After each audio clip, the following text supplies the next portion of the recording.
Bismillahirrahmanirrahim. Assalamualaikum warahmatullahi wabarakatuh. Waalaikumsalam. Waalaikumsalam warahmatullahi wabarakatuh. Kami dari kelompok 4 yang beranggotakan Ihsan Maulana, Safrian Saputra, Ramadhan Abdul Bari, Rodi Sajilah, dan saya sendiri Nurhalisa.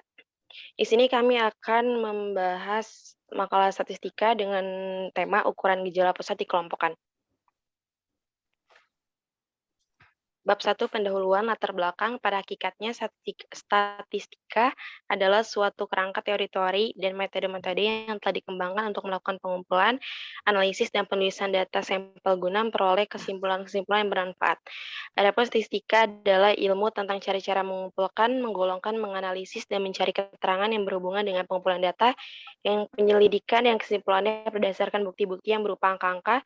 Secara umum, kedudukan statistika memiliki beberapa manfaat, antara lain, 1. Menyajikan data secara ringkas dan jelas sehingga lebih mudah dimengerti oleh para pengguna. Yang kedua, menunjukkan tren atau tendensi perkembangan suatu masalah. Yang ketiga, melakukan penarikan kesimpulan secara ilmiah. Maksud dan tujuannya, kedudukan ilmu statistika memiliki beberapa maksud, yaitu mengetahui cara perhitungan ukuran gejala pusat data dikelompokkan, memberikan suatu informasi dalam pengolahan data, membantu mempermudah penyajian data, memacu mahasiswa untuk dapat memahami pengumpulan, pengolahan, serta penganalisan data, penarikan kesimpulan, serta pembuatan keputusan. Yang terakhir, menambah wawasan dalam hal menganalisis sebuah data berkelompok. Adapun tujuan dari penulisan makalah ini adalah sebagai berikut. Untuk memenuhi salah satu tugas untuk nilai ujian akhir semester, yaitu UAS pada mata kuliah statistika, lalu mengetahui cara mengolah data dan menggunakan aplikasi Microsoft Excel, membandingkan hasil pengolahan data statistik baik secara manual maupun otomatis dengan menggunakan aplikasi komputer. Manfaat penelitian, kami mengharapkan dengan adanya observasi ini dapat menambah pengetahuan kami dan makalah ini dapat dimengerti oleh teman-teman dan dapat memahami pentingnya ilmu statistika dalam kehidupan sehari-hari. Sistematika penelitian untuk mempermudah teman-teman mengerti akan maksud dan isi makalah ini, maka penulis mengadakan. Kemudian bab selanjutnya akan dilanjutkan dengan Saudara Rodri.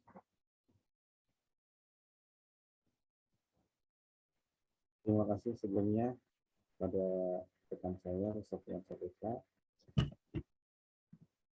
Dalam kesempatan ini, saya akan mencoba jelaskan bab ketiga, yaitu metode penelitian. A. Kerangka pemikiran. Dalam kerangka pemikiran, kami bermaksud untuk menjelaskan tentang tujuan dan hasil dalam menggunakan metode penelitian, yaitu bagaimana proses penelitian bisa dilakukan. Yang pertama, studi kasus tentunya. Proses penelitian dilakukan dengan mengambil data nilai, kita ambil contoh 60 siswa kelas 11 IPS SMA Negeri 1 Kota Bumi. Nah, kita bisa lihat juga di dalam tabelnya data-data dari nilai matematika 60 siswa. Ya, kita ambil 60 siswa. Kemudian yang pertama, lokasi dan waktu penelitian. Nah, lokasi tentunya di SMA Negeri 1 Kota Bumi. Kemudian waktu penelitian dilakukan pada Desember 2021. Kedua, populasi dan sampel penelitian. Nah, populasinya adalah mengambil beberapa data nilai siswa SMA Negeri 1 Kota Bumi. Adapun sampel penelitian adalah mengambil sampel nilai matematika dari para siswa. Ketiga, sumber data. Sumber data kita ambil dari SMA Negeri 1 Kota Bumi, jurusan IPS tentunya ya, dan keempat ini analisis data. Ya, kami menganalisis nilai ulangan matematika siswa SMK Negeri 1 Kota Bumi pada bulan Desember. Artinya di akhir semester ya. Kemudian kasus 2. Proses penelitian dilakukan dengan mengambil data nilai UTS beberapa mahasiswa BSI, mata kuliah statistika deskriptif. Berikut daftar nilainya. Saya coba jelaskan sebentar terkait dengan tabel yang ada, nama mahasiswa dan juga nilai UTS. Yoga Prasetyo 88, Saidatul Hikmatillah 80, dan seterusnya. Nah, pada kasus 2 ini, lokasi dan waktu penelitian, lokasinya tentu kita ambil di BSI. Dan spesifiknya di kelas 12, 3I07. program studi manajemen informatika. Adapun waktu penelitian sama Desember 2021, artinya di akhir semester. Kedua, populasi dan sampel penelitian. Populasinya adalah mengambil beberapa data mahasiswa. Ya, tentu kelas 12 3I 07, program studinya tadi manajemen informatika. Lalu sampel penelitiannya adalah mengambil beberapa daftar nilai UTS mahasiswa kelas 12 3I 07. Ya, untuk mata kuliah statistika deskriptif. Ketiga, sumber data. Sumber data Kampus Bina Sarana Informatika, jurusan Manajemen Informatika, kelas 12, 3I 07. Analisis data. Oke. Analisis data, kami menganalisis data dari sampel data nilai mata pelajaran statistika deskriptif untuk beberapa mahasiswa, kelas 12, 3I 07, jurusan Manajemen Informatika dengan menggunakan Microsoft Excel. Ya, dari saya cukup sekian. Bab selanjutnya akan dijelaskan oleh rekan kami. Kami persilahkan. Oke, balik lagi ke saya. Kemudian ada bab 4 yaitu pembahasan. Kemudian di sini terdapat kasus penelitiannya, yaitu dari nilai matematika 60 siswa kelas 11 IPS SMA Negeri 1 Kertabumi. Lalu di sini ada dari kasus di atas kita menentukan rata-rata hitung atau mean, kemudian median, lalu modus, keempat kuartil, kelima kuartil ke-1, kelima desil ke-6, dan ke-6 persentil ke-35. Lalu ada pembahasan kasus. Nah, di sini ada studi kasus, yaitu menentukan banyak interval atau range. Jadi yang kita tampilkan di makalah kita adalah data mentah. Jadi sebelum menentukan interval kelas, kita harus mencari menghitung intervalnya dulu. Nah, di sini ada range. Cara menghitung range itu dengan rumusnya nilai maksimal dikurang nilai minimum, yang artinya data nilai terbesar dikurang data nilai terkecil. Nah, di nilai ulangan kali ini data paling besarnya itu 94 dan data paling kecilnya itu 30. Jadi kita langsung kurangin aja. Jadi dapat 64. Setelah mencari range, lalu tentukan banyak kelas. Nah, caranya itu rumusnya K sama dengan 1 tambah 3,3 log N. Nah, log N ini artinya banyaknya jumlah data yang yang tertera di tabel. Nah, di sini sudah tertera 60 data mahasiswa. Jadi kita ambil datanya 60, lalu kita masukkan ke rumus. Kemudian kita aplikasikan ke rumus. K sama dengan 1 tambah 3,3 lalu dikali log 60. Nah, log 60 ini jika didesilkan hasilnya jadi 1,778. Kemudian dikali dulu 3,3 dengan 1,778, hasilnya 5,867. Lalu ditambah 1 dan hasilnya 6,867. Nah, karena ini bilangannya masih berbentuk pecahan desil, kita bulatkan menjadi 7. Kemudian menentukan interval. Nah, cara menentukan interval ini ada rumusnya juga, yaitu I sama dengan range dibagi dengan banyaknya kelas atau K. Nah, di sini kita udah dapat range-nya itu 64 dan banyaknya kelas itu 7. Langsung aja kita bagi dan hasilnya 9,4. Nah, lalu bilangan ini dibulatkan menjadi 10. Nah, kemudian baru kita bisa menentukan interval kelas. Nah, di sini ada kelas interval ya. Nah, jadi ini cara menentukannya itu dengan cara mencantumkan data terendah dulu, lalu memakai panjang kelasnya. Jadi karena di sini panjang kelasnya 10, jadi kita hitung sampai 10 dan begitu seterusnya. Kemudian ada frekuensi. Frekuensi ini dihitung dari data yang dari kelas interval lalu sampai mendekati data selanjutnya yang di bawah dihitung. Kemudian ada tepi kelas. Tepi kelas dihitung dari tepi kelas ini ada tepi kelas bawah dan tepi kelas atas. Nah, yang di paling depan ini tepi kelas bawah. Nah, jadi cara mencari tepi kelas bawah itu kelas interval yang tepi kelas bawah dikurang dengan 0,5. Misal 30 dikurang 0,5. Hasilnya 29,5. Begitu seterusnya.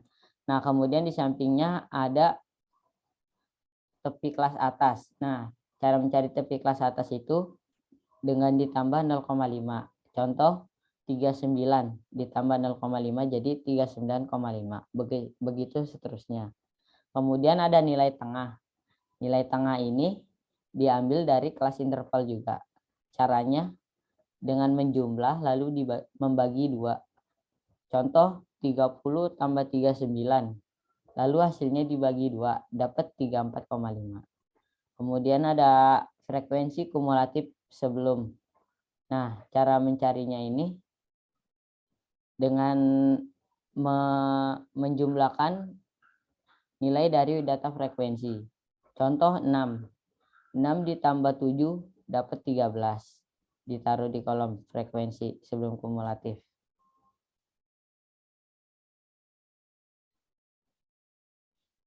Lalu begitu seterusnya. Nah, terus yang frekuensi sesudah kumulatif datanya diambil dari jumlah frekuensi tersebut. Nah, ini jumlah frekuensinya kebetulan tidak kami cantumkan tapi kami sudah hitung dan hasilnya 60. Lalu dikurang dengan jumlah frekuensi dan hasilnya dicantumkan. Kemudian kami ingin mencari mean. Nah, caranya dengan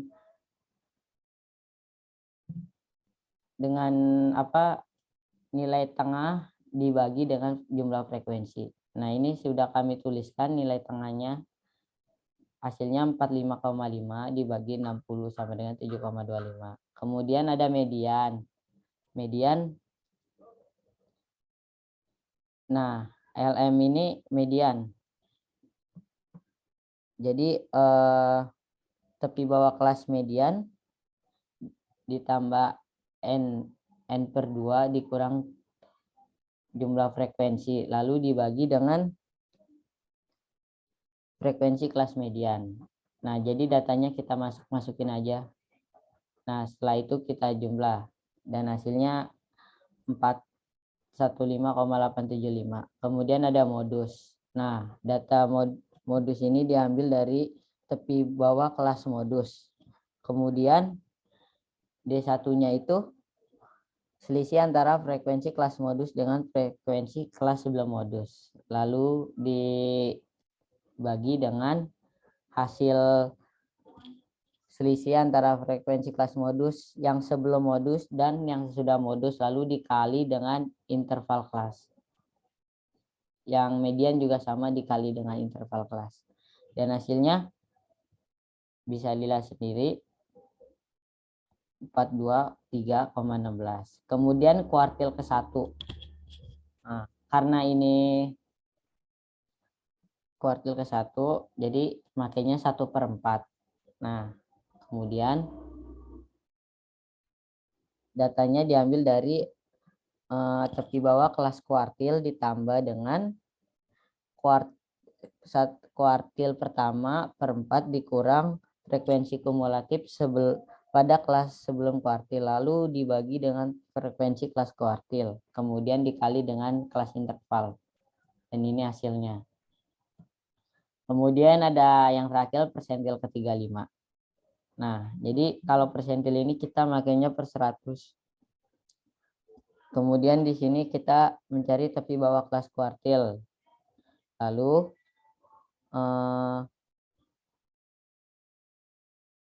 kuartil ke-35 per 100 dikurang frekuensi. Lalu dikali dengan kelas interval. Nah, kemudian ini hasilnya. Itu saja yang bisa saya jelaskan cara-cara mencari rumus-rumus dari kasus tersebut. Kemudian kasus kedua akan dilanjutkan dengan Saudara Bari. Waktu dan tempat dipersilakan. Oke, sebelumnya terima kasih kepada Saudara Sofian yang telah memberikan waktunya kepada saya. Nah, dilanjutkan untuk kasus yang selanjutnya, kasus 2. Nah, di sini bisa dilihat ya di tabel di atas itu ada nama mahasiswa dan nilai UTS-nya. Nah, dari kasus di atas dibuatlah perhitungan untuk menentukan nilai statistik dengan menggunakan Microsoft Excel. Nah, yang pertama itu langkah-langkahnya yaitu menentukan ukuran statistik deskriptif menggunakan Excel. Microsoft Excel menyediakan fasilitas untuk mengolah data statistik yaitu dengan memanfaatkan fungsi-fungsi statistik yang ada dan perintah analisis yang merupakan perintah tambahan atau add-ins sehingga tidak ditampilkan pada menu utama Microsoft Excel. Sebelum dapat menggunakan perintah data analisis, langkah pertama yang harus dilakukan adalah mengaktifkan referensi tools yang disediakan oleh Microsoft Excel. Di mana langkah-langkahnya sebagai berikut. Nah, di sini yang pertama, aktifkan program Microsoft Excel hingga terdapat worksheet kosong. Dan yang selanjutnya, klik Office button Microsoft Excel yang berada di ujung kiri atas jendela utama. Yang ketiga, klik menu option. Yang keempat, sebuah kotak dialog Excel option ditampilkan dan klik menu add-ins yang ada di jendela sebelah kiri. Dan klik analisis toolpack yang pada daftar aplikasi add-ins. Yang kelima, klik tombol Go dan sebuah kotak dialog add-ins ditampilkan. Dan yang keenam, berikan tanda cek pada kotak cek analisis toolpack. Yang ketujuh, klik tombol OK dan tunggu beberapa saat sampai proses instalasi selesai. Yang kedelapan, kini dalam menu data akan muncul menu baru data analisis yang bila diklik akan muncul kotak dialog pilihan untuk melakukan kalkulasi statistika. Nah, beberapa langkah yang dapat dilakukan melakukan analisis data statistik adalah sebagai berikut. Yang pertama, dari menu utama Microsoft Excel, klik menu data dan pilih menu data analis. Yang kedua, pilih menu deskriptif statistik lalu klik OK. Yang ketiga, klik button pada input range yang dimasukkan data batas atas kelas ke dalam kolom input range dengan cara memblok data tersebut. Yang keempat, klik button output range dan tempatkan pointer pada tempat yang kosong. Yang kelima, pilih summary statistik lalu OK. Nah, bisa dilihat ini contoh gambarnya pada Microsoft Excel untuk pembuatan data statistik menurut tabel yang tadi pertama yang di atas. Nah, sekian penjelasan dari saya kasus 2. Untuk selanjutnya bisa dijelaskan oleh rekan saya, Saudara Ihsan Maulana. Dipersilakan. Assalamualaikum warahmatullahi wabarakatuh. Terima kasih sebelumnya untuk Muhammad Abdul Bari. Di sini saya Ihsan Maulana akan menjelaskan bab 4, yakni bab penutup. Kesimpulan 1. MEN adalah rata-rata hitung dari jumlah data dibagi dengan frekuensi. MEN atau rata-rata hitung dari contoh kasus 1 di atas adalah 7,525. 2. Median adalah nilai tengah-tengah dari data yang tersusun secara terurut. Median dari contoh kasus 1 di atas adalah 415,875. 3. Modus adalah nilai yang paling sering muncul. Modus dari contoh kasus 1 di atas, modus adalah 423,16. 4. Kuartil adalah rangkaian data yang membagi suatu distribusi menjadi 4 bagian. Kuartil ke-1 dari contoh kasus 1 di atas adalah 65,125. 5. Desil adalah rangkaian data yang membagi suatu distribusi menjadi 10 bagian. Desil ke-6 dari contoh kasus 1 di atas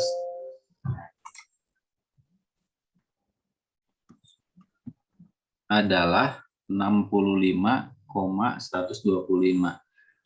Selanjutnya, nomor 5, desil adalah rangkaian data yang membagi suatu distribusi menjadi 10 bagian. Desil ke-6 dari contoh kasus 1 di atas adalah 70,409. Presentil adalah rangkaian data yang membagi suatu distribusi menjadi 100 bagian. Presentil 35 dari contoh kasus di atas adalah 185,125. Dalam pembahasan kasus 2, penggunaan aplikasi Microsoft Excel akan memperoleh hasil yang berbeda. Yuk, terlalu cepat, sorry. Sekarang kita masuk ke saran. Dalam kehidupan sehari-hari, penggunaan aplikasi Microsoft Word dapat memberikan manfaat yang besar bagi suatu organisasi perusahaan maupun pendidikan, yaitu waktu menjadi lebih efisien ketika melakukan pengolahan data mentah menjadi data berkelompok, yang nantinya menjadi informasi bagi organisasi tersebut dalam menentukan keputusan yang lebih baik di masa yang akan datang. Sebaliknya, jika sebuah organisasi perusahaan maupun pendidikan masih menerapkan penghitungan manual dalam pengolahan data statistik, maka waktu yang akan menjadi kurang efisien dan pengerjaan dalam mengolah data menjadi kurang efektif. Bila dibandingkan hasil dari pengolahan data secara manual dengan hasil pengolahan data secara otomatis, yaitu aplikasi Microsoft Excel, maka akan memperoleh hasil yang berbeda dari keduanya. Tingkat keakuratan pengolahan data secara otomatis lebih mendekati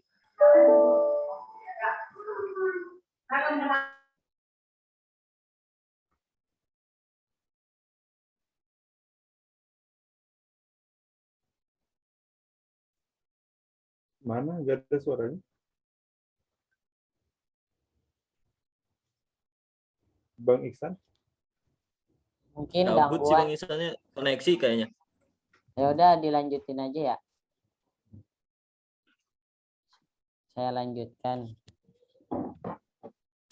Bila dibandingkan hasil dari pengolahan data secara manual dengan hasil pengolahan data secara otomatis, yaitu dengan aplikasi Microsoft Excel, maka akan memperoleh hasil yang berbeda dari keduanya. Tingkat keakuratan pengolahan data secara otomatis lebih mendekati kebenaran daripada pengolahan data secara manual. Oke, itu saja yang bisa kami jelaskan dari kelompok kami. Oke. Oke, terima kasih pada Saudara Ihsan Maulana dan yang dilanjutin oleh Sofyan Saputra. Dan terima kasih untuk kerabat-kerabat saya yang sudah berpartisipasi dalam presentasi malam ini. Kurang lebihnya mohon maaf apabila ada kata-kata yang salah, mohon dimaafkan. Wabil akhir, wassalamualaikum warahmatullahi wabarakatuh. Waalaikumsalam Waalaikumsalam warahmatullahi warahmatullahi wabarakatuh. wabarakatuh.